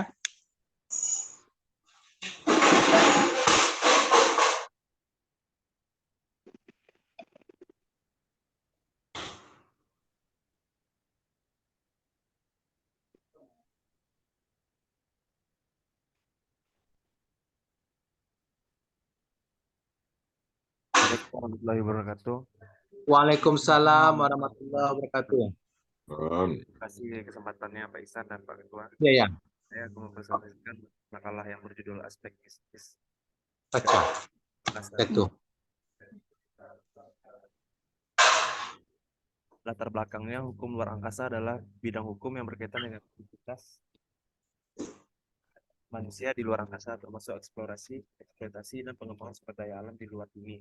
Aspek bisnis pada hukum luar angkasa menjadi semakin penting seiring dengan meningkatnya minat perusahaan untuk memanfaatkan sumber daya alam di luar bumi. Bidang ini mencakup peraturan internasional dan nasional yang mengatur kegiatan-kegiatan tersebut. Perkembangan teknologi dan kemajuan dalam eksplorasi ruang angkasa telah memicu pertumbuhan industri luar angkasa. Sebagai hasilnya, aspek bisnis dan hukum luar angkasa semakin penting bagi perusahaan dan negara yang terlibat dalam kegiatan tersebut. Dalam hal ini, aspek bisnis pada hukum luar angkasa mencakup berbagai hal seperti hak kepemilikan atas sumber daya alam di luar bumi, pengaturan izin dan lisensi untuk melakukan kegiatan luar angkasa, serta tanggung jawab hukum atas kerugian yang mungkin terjadi akibat kegiatan di luar angkasa. Iya. Kegiatan eksplorasi ruang angkasa pada awalnya hanya ditujukan pada pengembangan ilmu pengetahuan dan teknologi. Namun seiring perkembangan zaman dan pengetahuan manusia, aktivitas eksplorasi tersebut mulai berkembang ke arah yang lebih luas untuk memenuhi kebutuhan manusia, mulai dari telekomunikasi, navigasi, penginderaan jauh, asuransi ke ruang angkasa, transportasi ruang angkasa, perjalanan wisata ruang angkasa, hingga penambangan ruang angkasa. Iya. Ruang angkasa yang paling sering dilakukan adalah penempatan sistem komunikasi satelit. Satelit ini merupakan satelit buatan yang berupa suatu radio repeater yang berada di ruang angkasa, di mana dalam sistem satelit terdapat transponder stasiun bumi yang digunakan untuk mengendalikan pengoperasiannya, dan penggunaan dari stasiun di bumi yang dilengkapi alat pemancar dan penerima dari jalur komunikasi yang memakai sistem satelit. Pembahasan yang kedua, aspek bisnis pada hukum luar angkasa. Hukum luar angkasa memiliki peran penting dalam menentukan aspek bisnis di luar angkasa. Salah satu aspek yang paling penting adalah regulasi terkait kepemilikan, pengelolaan, dan penggunaan sumber daya luar angkasa. Hal ini meliputi hak atas objek luar angkasa seperti planet, asteroid, dan satelit buatan manusia. Selain itu, hukum ruang angkasa juga mengatur tanggung jawab negara-negara dan perusahaan-perusahaan atas kegiatan luar angkasa yang mereka lakukan. Ketentuan hukum yang berkaitan dengan komersialisasi ruang angkasa tidak terlepas dari ketentuan-ketentuan umum hukum ruang angkasa seperti Outer Space Treaty, Liability Convention, dan Ratio Agreement, baik secara langsung maupun tidak langsung. Di samping itu, berlaku pula perjanjian-perjanjian khusus yang dibuat oleh pihak-pihak yang melakukan kegiatan komersial di ruang angkasa. Iya. Namun, regulasi hukum ruang angkasa yang kompleks dan berbeda-beda di setiap negara dapat menjadi tantangan bagi perusahaan-perusahaan yang ingin melakukan bisnis di luar angkasa. Perusahaan harus memastikan bahwa kegiatan mereka mematuhi semua aturan dan persyaratan yang ditetapkan oleh Badan Pengatur dan Regulasi Hukum Ruang Angkasa. Ini dapat memakan biaya yang tinggi dan membutuhkan waktu yang lama untuk menyelesaikan proses perizinan dan persetujuan yang diperlukan. Iya. Aspek-aspek bisnis pada hukum luar angkasa yang pertama penjelajahan, kedua komunikasi, tiga pemanfaatan sumber daya alam, yang keempat tanggung jawab. Yang pertama tentang penjelajahan. Penjelajahan luar angkasa menjadi salah satu faktor utama bisnis hukum luar angkasa. Perusahaan-perusahaan swasta dan negara-negara bersaing untuk mengembangkan teknologi dan menjelajahi planet-planet di tata surya kita. Namun kegiatan penjelajahan ini harus mematuhi regulasi hukum luar angkasa seperti perjanjian internasional tentang eksplorasi bulan dan planet-planet lainnya. Selain itu, perusahaan-perusahaan juga harus memperhatikan hak milik atau sumber daya alam yang ditemukan di luar angkasa. Selanjutnya, aspek komunikasi. Komunikasi luar angkasa juga menjadi bagian penting dari bisnis hukum luar angkasa. Satelit komunikasi digunakan untuk menyediakan layanan telekomunikasi global, termasuk internet dan televisi.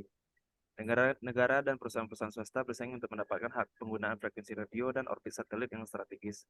Regulasi hukum luar angkasa mengatur alokasi frekuensi radio dan pemberian izin penggunaan orbit satelit. Selanjutnya, aspek bisnis mengenai sumber daya alam. Pemanfaatan sumber daya alam di luar angkasa menjadi fokus bisnis hukum luar angkasa. Beberapa planet dan bulan di tata surya kita memiliki sumber daya alam yang melimpah seperti mineral dan air.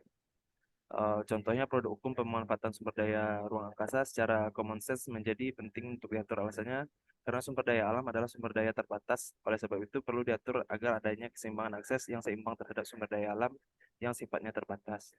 Oleh sebab itu, tidak heran jika di dalam undang-undangan pengaturan tentang bisnis melalui kewirausahaan entrepreneurship, jika aspek bisnis tidak diatur, maka niscaya di kemudian hari bisa terjadi monopoli bisnis di bidang sumber daya alam luar angkasa. Namun regulasi hukum luar angkasa mengatur bahwa sumber daya alam di luar angkasa tidak dapat dimiliki oleh individu atau perusahaan secara pribadi. Oleh karena itu, perusahaan-perusahaan harus bekerja sama dengan negara-negara untuk memanfaatkan sumber daya alam di luar angkasa. Selanjutnya, tanggung jawab hukum. Kegiatan di luar angkasa dapat menimbulkan risiko dan bahaya yang besar. Oleh itu, perusahaan-perusahaan yang melakukan kegiatan di luar angkasa harus bertanggung jawab secara hukum atas kerugian yang mungkin terjadi, termasuk kerusakan lingkungan, kecelakaan antariksa, dan pelanggaran hak asasi manusia. Perusahaan-perusahaan harus memastikan bahwa mereka memiliki asuransi yang cukup dan mematuhi semua peraturan undang-undang yang berlaku. Mereka juga harus siap untuk menghadapi konsekuensi hukum jika terjadi pelanggaran atau kerugian akibat kegiatan di luar angkasa. Yang ketiga, bentuk aktivitas bisnis dan hukum luar angkasa. Bentuk-bentuknya dikembangkan untuk dikomersialisasikan, seperti komunikasi, penginderaan jauh, sistem transportasi ruang angkasa, pengelolaan bahan atau manufacturing, pembangkitan tenaga, dan pertambangan. Hingga saat ini memang sudah tercatat beberapa perusahaan yang menawari model bisnis terkait ruang angkasa. Contohnya Blue Origin milik Jeff Bezos, Virgin Galactic milik Richard Branson, Tesla Motor milik Elon Musk, Worldview Enterprise milik Tucker McClung, Orbital Technology Corporation milik David. Aktivitas komersial di ruang angkasa tidak hanya memberikan keuntungan, namun dapat pula menimbulkan akibat bahaya. Karena akibat inilah mengapa negara dan bukan masing-masing pelaku langsung yang dibebani pertanggungjawaban internasional terhadap aktivitas nasional di ruang angkasa, baik yang dilakukan oleh badan-badan pemerintah ataupun swasta. Hukum pembatasan utama dalam konsep pertanggungjawaban negara terhadap kebebasan melakukan aktivitas terutama yang bertujuan komersial, yaitu yang pertama, aktivitas harus dilakukan untuk keuntungan dan kepentingan semua negara berdasarkan prinsip non-diskriminasi. Itu diatur oleh artikel 1 Space Treaty tahun 1967. Yang kedua, adanya pemilikan ruang angkasa dan benda-benda ruang angkasa lainnya diatur dalam artikel 2 Space Treaty tahun 1967. Yang ketiga, penggunaan ruang angkasa termasuk bulan dan benda-benda langit lainnya hanya untuk tujuan damai, teratur dalam Mukadimah dan artikel 5 Space Treaty 1967. Ya, setelah itu kewajiban melindungi luar angkasa dan aktivitas ruang angkasa lainnya diatur oleh artikel 11 Space Treaty 1997, artikel 7 Moon Agreement dan ITU Convention. Yang kelima, menanti prosedur dan persyaratan eksploitasi sumber daya alam di ruang angkasa, peraturan-peraturan ITU dan Moon Agreement. Yang keenam, memberikan perizinan dan mengawasi secara terus-menerus aktivitas nasional, diatur oleh artikel 6 Space Treaty. Melaksanakan yuridikasi dan pengawasan terhadap pesawat ruang angkasa termasuk para awaknya yang didaftarkan di negaranya, artikel 7 Space Treaty 1967. Negara wajib memberikan ganti rugi kepada pihak yang dirugikan. Prinsip dan prosedur pemberian ganti rugi ini dijabarkan dalam Liability Convention tahun 1972 yang menetapkan dua prinsip hukum yang mengatur tentang tanggung jawab untuk ganti rugi, yaitu yang pertama, apabila kerugian terjadi di atas permukaan bumi, maka pihak negara peluncur bertanggung jawab secara penuh dan mutlak. Yang kedua, apabila terjadi kerugian bukan di atas permukaan bumi dan menimpa benda angkasa milik negara peluncur lainnya atau orang dan harta milik negara peluncur lainnya, maka tanggung jawab peluncur yang menimbulkan kerugian itu harus bertanggung jawab, dan negara yang dirugikan harus dapat membuktikan adanya unsur kesalahan atau kelalaian besar di pihak negara peluncur tersebut. Diatur oleh Liability Based on Fault artikel 3. Kesimpulannya, aspek bisnis pada hukum luar angkasa mencakup berbagai hal seperti kepemilikan, izin, dan lisensi, serta tanggung jawab hukum atas kerugian yang mungkin terjadi akibat kegiatan di luar angkasa. Perusahaan harus memastikan bahwa kegiatan mereka di luar angkasa dilakukan dengan bertanggung jawab dan mematuhi semua peraturan undang-undang yang berlaku. Aspek bisnis pada hukum luar angkasa akan semakin penting di masa depan, sehingga perusahaan-perusahaan harus siap untuk menghadapi tantangan dan memanfaatkan peluang yang ada dengan cara bertanggung jawab dan berkelanjutan. Oleh karena itu, pemahaman tentang regulasi hukum luar angkasa, pemanfaatan teknologi satelit yang bijaksana, kolaborasi antara negara, serta penanganan tantangan di masa depan sangat diperlukan bagi para pelaku bisnis yang ingin memanfaatkan teknologi satelit untuk mengembangkan bisnis mereka. Bisnis luar angkasa merupakan bidang yang masih tergolong baru dan masih belum layak untuk diatur regulasi yang jelas dan tegas. Oleh karena itu, diperlukan upaya lebih lanjut untuk mengembangkan regulasi yang komprehensif mengenai bisnis luar angkasa. Regulasi tersebut harus mencakup berbagai aspek seperti teknis, keselamatan, dan hukum. Selain itu, peran pemerintah juga sangat penting dalam mengatur bisnis luar angkasa dan memfasilitasi perjanjian-perjanjian bisnis antara para pihak yang terlibat. Sekian, Pak. Kalau ada kurang, ya, ditambah. Baik, terima kasih ya kepada saudara. Ya, siapa namanya tadi? Wezan Igaliko, Pak. Ya, panggilan Riko. Wezan, Pak. Well done, ya. Dah baik, hukum ruang angkasa ya atau outer space ya law ya Bapak Ibu ya. Ini ya bisa masuk ke lingkup hukum bisnis ya atau hukum hukum privat ya. Namun di sisi lain dia bisa masuk ke dalam hukum publik Bapak Ibu ya. Hukum publik ya dalam hal ini adalah hukum internasional Bapak Ibu ya. Kenapa dia masuk ke dalam lingkup hukum bisnis? Karena pemanfaatan ruang angkasa itu sekarang lebih dititik beratkan untuk kepentingan bisnis, untuk keperluan bisnis suatu negara ya. Permasalahan muncul Bapak Ibu adalah bagaimana zona outer space ini ya, zona ruang angkasa ini Bapak Ibu. Sebagaimana yang kita ketahui ya, zona ruang angkasa ini adalah tidak punya teritorialitas ya, atau tidak hak suatu negara ya ruang angkasa. Haknya adalah hak bersama Bapak Ibu. Berbeda dengan laut Bapak Ibu ya, Bapak Ibu ya. Kalau laut ya Saudara, dia ada punya ini ya teritorialitas ya. Zat apa namanya ya zona ekonomi eksklusif ya. Teritorialitas ya, hak suatu negara atas laut ada. Namun kalau sudah lewat 20 mil Bapak Ibu ya, 20 mil dari bibir pantai itu sudah laut bebas. Kalau ruang angkasa enggak ya, ruang angkasa dia sudah bebas sebebasnya. Jadi dikatakan zona bersama. Nah, tentu di sini berlaku hukum alam Bapak Ibu. Siapa negara yang terkuat, siapa negara yang tercanggih ya tentu dia bisa memanfaatkan outer space ini ya untuk kepentingan negaranya sendiri Bapak Ibu ya. Paling nanti yang membedakan kita adalah garis orbit Bapak Ibu. Pernah dengar garis orbit ya? Kalau kita satelit Palapa, garis orbit kita ada ya. Artinya dalam garis orbit tersebut ya Bapak Ibu ya, satelit negara lain nggak boleh. Itu hak negara kita ya, hak Palapa ya, satelit Palapa. Misalnya garis orbit 0 derajat sampai 0 derajat sampai dengan 3 derajat. Itu garis orbit Palapa gitu, mengelilingi bumi Bapak Ibu ya. Kemudian garis orbit negara lain, satelit apa gitu ya. Eagle ya. Nama satelit Amerika Serikat Eagle. Itu di garis orbit berapa pula dia Bapak Ibu ya. Dan begitu seterusnya Bapak Ibu. Itu tidak boleh melanggar atau memasuki garis orbit negara lain ya. Selebihnya Bapak Ibu ya itu sudah dianggap sebagai zona bersama. Dan disinilah timbul permasalahannya Bapak Ibu. Tentu negara yang paling canggih, negara yang paling kuat, negara yang paling kaya bisa memanfaatkan zona outer space ini untuk kepentingan bisnisnya. Bahkan untuk kepentingan militer Bapak Ibu ya, memata-matai ya hankam negara lain Bapak Ibu bisa ya. Dengan adanya ini disebut dengan foto satelit Bapak Ibu ya, foto satelit ya. Baik, saya rasa cukup ya. Silakan tutup Pak ya tentang hukum ruang angkasa ini ya. Terima kasih Pak tambahannya dan terima kasih atas perhatian Bapak Ibu. Kalau ada kekurangan mohon maaf. Assalamualaikum warahmatullahi wabarakatuh. Ya baik, siapa lagi Angga ya?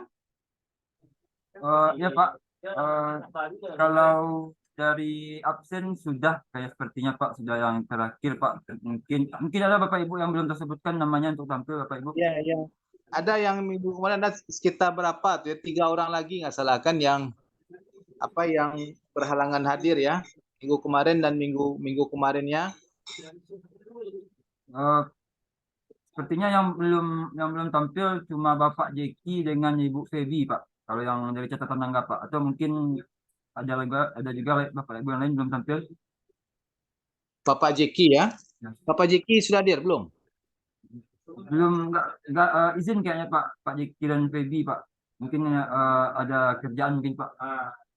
Dan kalau dihitung semuanya sudah tampil Pak, tinggal 2 orang itu aja lagi Pak. Oh 2 ini aja lagi ya. Ada baik. Sekarang pertemuan terakhir kita ya Angga ya. Iya Pak. Ya. Dah baik Bapak Ibu ya. Karena ini kuliah terakhir ya, dan sesudah ini kita UTS ya. Saya pun juga belum sempat ya mengupdate ya soal-soal UTS buat Bapak Ibu dan Anda semua, karena kita akan lebih banyak kasus ya. Ada sudah saya persiapkan, cuma ya taruh di mananya saya lupa Bapak Ibu ya. Nanti akan saya cari kembali soal kasus ini ya Bapak Ibu ya. Soal-soal teori sudah ada. Kemudian yang kedua Bapak Ibu ya,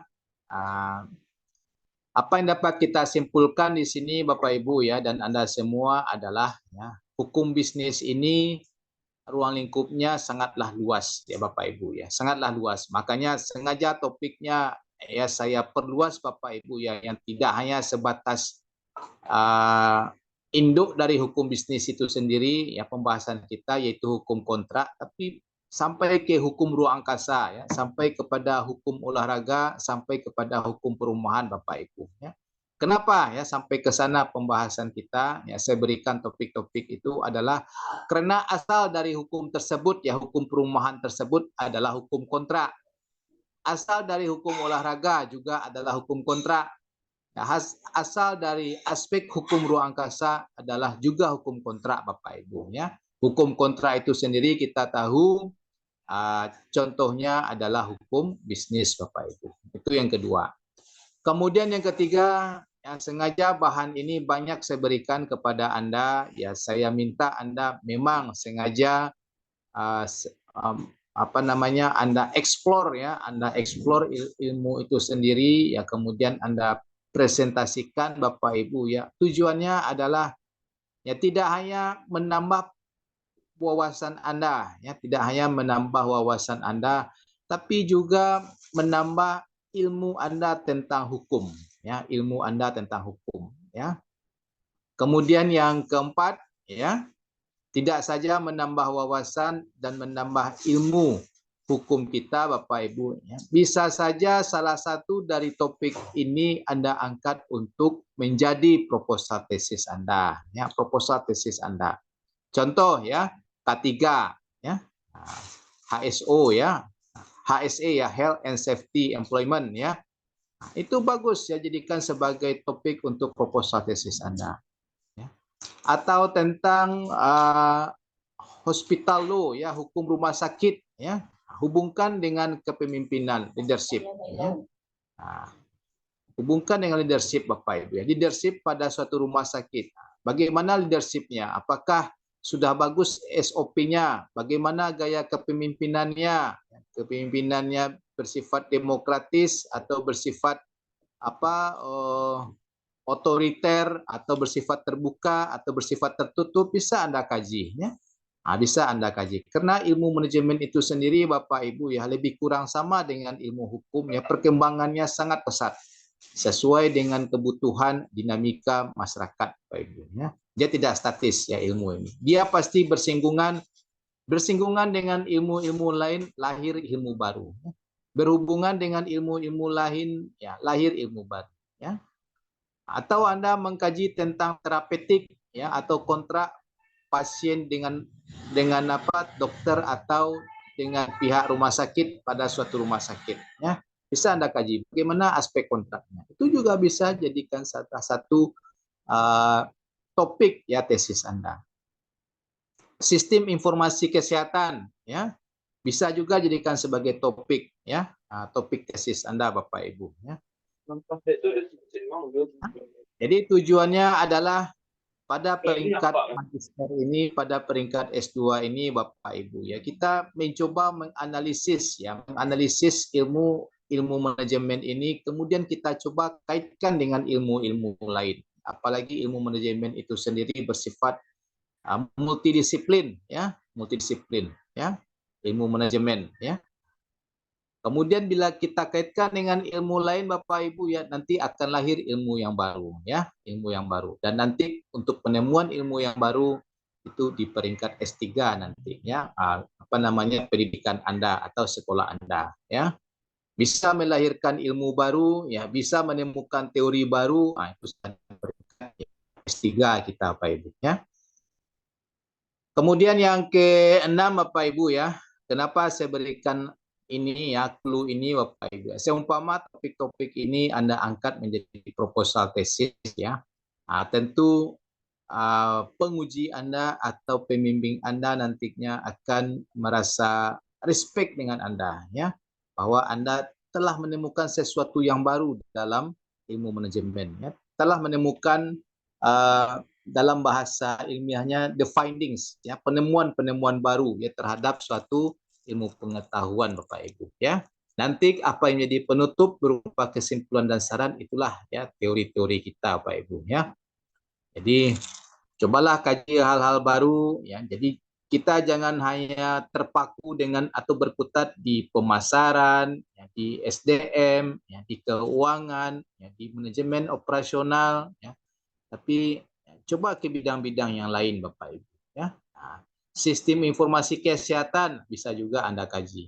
Atau Anda mengkaji masalah manajemen mutu ya. Bagaimana mutu ya suatu instansi, hubungkan nanti dengan TQM ya, Total Quality Management ya. Atau Anda mengkaji masalah pemasaran boleh juga ya, hubungkan ya dengan hukum bisnis ya. Yang seperti yang saya sampaikan tadi, apa itu Red Ocean Strategy, apa itu Blue Ocean Strategy ya. Hubungkan dengan kaidah-kaidah di dalam etika bisnis. Hubungkan dengan kaidah-kaidah di dalam hukum bisnis Bapak Ibu ya.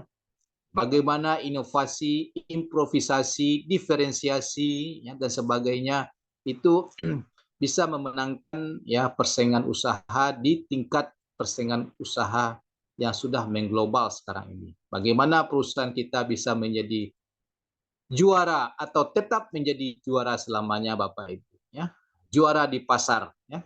Itu yang harus Anda pikirkan ya. Jadi itu pesan saya ya. Terakhir yang ketujuh ya, dengan ini saya ucapkan selamat buat Anda semua. Ya, kuliah bahagian saya ya sudah selesai, dan nanti ya kena jam 1:30 saya harus mengajar di kelas yang lain ya, di kelas B. Dengan ini saya ucapkan selamat buat Anda semua ya.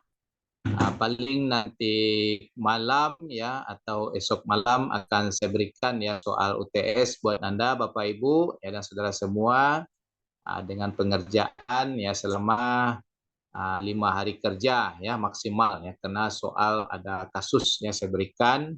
Saya juga lagi cari-cari di testis mana saya simpan ini ya soal kasus.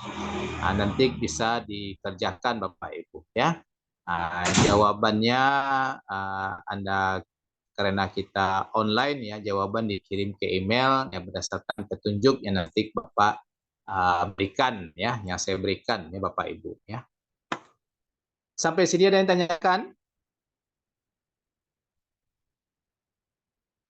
Cukup jelas ya? Baik Angga ya, coba kita foto bersama dulu Angga ya. Baik Pak. Ya. Baik Bapak Ibu, yang belum aktifkan kameranya silahkan diaktifkan kameranya Bapak Ibu. Ya. Bersama dengan Pak Ihsan.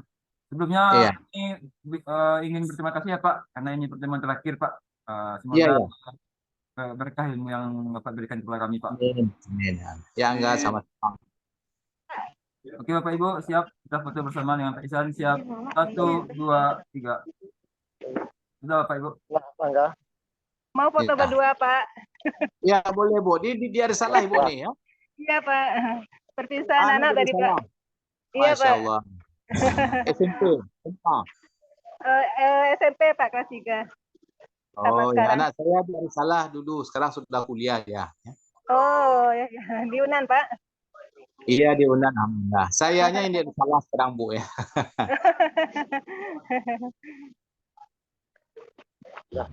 Kita foto Pak Ibu ya.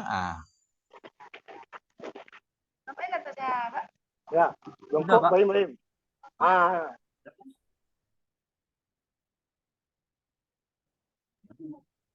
Ya Pak, sudah foto Pak, sudah Pak. Iya.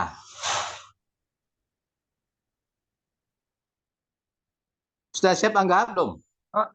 Oke Pak, kita ulang lagi Pak. Siap Bapak Ibu, kita foto lagi. Siap, 1, 2, 3. Oke Pak. Iya. Itu nangis lah. Oke sudah Pak. Sudah Angga ya. Dah baik Bapak Ibu ya, dengan ini kuliah dengan saya berakhir ya. Insyaallah minggu depan ya Anda dengan Bapak Miko Kamal atau dengan Bapak Sudi Praitno Bapak Ibu ya. Nah, silakan hubungi ya Bapak Miko ya atau Bapak Sudi Praitno ya. Bapak Miko nanti akan lebih banyak mengkaji yang masalah kontrak ya. Secara aspek teoritis ya kontrak tersebut secara lebih mendalam beliau akan menerangkannya. Kemudian juga tentang hukum perbankan ya. Dan terakhir akan menerangkan kepada kita bisa jadi dalam bentuk makalah tentang ya good corporate governance ya. Bagaimana tata kelola sebuah perusahaan. Bagaimana tata kelola sebuah perusahaan ya, apakah itu CV, ya PT ya dan sebagainya Bapak Ibu yang benar-benar baik dan bersih ya, bebas dari korupsi, ada prinsip transparansi, ada prinsip pertanggungjawaban atau akuntabel di sana ya. Dan Bapak Sudi Praitno nanti akan lebih banyak mengkaji tentang perburuhan Bapak Ibu ya, perburuhan kemudian ketenaga kerjaan ya, serta apa itu UMR, contoh-contoh perusahaan yang melanggar UMR ya, tidak saja di Padang tapi juga di Sumatera Barat dan Indonesia pada umumnya. Beliau lebih banyak mengarah nanti ke sana dan terakhir tentang aspek pidana pada hukum bisnis ya. Juga akan dikaji secara mendalam oleh Bapak Sudi Praitno. Kebetulan beliau adalah bidangnya ya, hukum pidana Bapak Ibu ya, hukum pidana ya. Dah baik, demikian saja. Namun begitu Bapak Ibu ya, kadang Bapak Miko Kamal ya dengan posisi beliau sekarang ya sebagai salah seorang pejabat ya, apakah nanti akan banyak diserahkan kepada Bapak Sudi atau kepada saya ya, tergantung kepada beliau Bapak Ibu ya. Baik ya, saya rasa kita cukupkan ya. Selamat buat Anda semua ya. Kita semua ada berapa nih? 51 ya, 42 Pak. 42. 42 ya, 42 Mas. Semoga wisudanya kapan ya enggak? Insyaallah Agustus 2024 Pak. Oh, Agustus 2024 ya. Sudah berganti presiden ya. Ya Pak. Ya, sudah berganti presiden, sudah berganti pula Bapak Wali Kota ya. Ya, tapi baru satu periode ya. Dah baik Bapak Ibu ya, semoga tahun 2024 ya lebih baik pada tahun 2023 Bapak Ibu ya, dan COVID ya tidak ada lagi dan kita bisa lebih optimal ya beraktivitas ya, berikhtiar ya yang sesuai dengan agama Islam Bapak Ibu insyaallah ya. Saya ucapkan selamat buat Anda ya, semoga Anda ke-42-nya bisa wisuda ya tepat waktu bersama-sama. Masuk 42. Amin. Terima kasih Pak. Masuk 42, keluar pun harus 42 ya Bu Naili ya. Ya. Jangan keluarnya cuma 10, ya 20 ya atau cuma 5 ya. Ya enggak ya. Keluarnya harus 42 juga ya. Ya Pak. Amin Pak. Ya. Ya, bekerja sama nanti harus saling tolong-menolong Bapak ya. Kuliah peringkat pasca sarjana ini harus tolong-menolong Bapak Ibu ya. Nah, itu pesan saya ya. Nah, baik kita tutup ya, semoga berkah apa yang kita dapatkan ya di hari ini. Semoga kita berjumpa Anda kembali ya secara offline ya, atau sewaktu Anda sedang proposal tesis nanti ya. Nah, sidang proposal tesis nanti ya seumpama ada bidang-bidang hukum ya yang Anda kaji ya, bidang-bidang hukum kesehatan, bidang-bidang hukum bisnis yang Anda kaji ya. Tentunya bersinggungan dengan ilmu manajemen ya seperti yang saya sampaikan tadi ya. Insyaallah saya pembimbingnya ya. Ada kemarin 3 orang ya pembimbingnya saya Bapak Ibu ya, senior Anda ya, alhamdulillah ya beliau sudah wisuda dengan nilai sangat baik ya atau sempurna. Baik kita tutup ya, alhamdulillah bil alamin ya. Billahi taufik wal hidayah. Wassalamualaikum warahmatullahi wabarakatuh. Waalaikumsalam warahmatullahi wabarakatuh. Terima kasih banyak Bapak, sehat-sehat. Terima kasih Terima kasih Pak. Sehat-sehat Pak. Bu ya. Izin Bu ya. Terima kasih Pak. Yang sakit kecil dia mulia. Atau nyumbang taruh mana?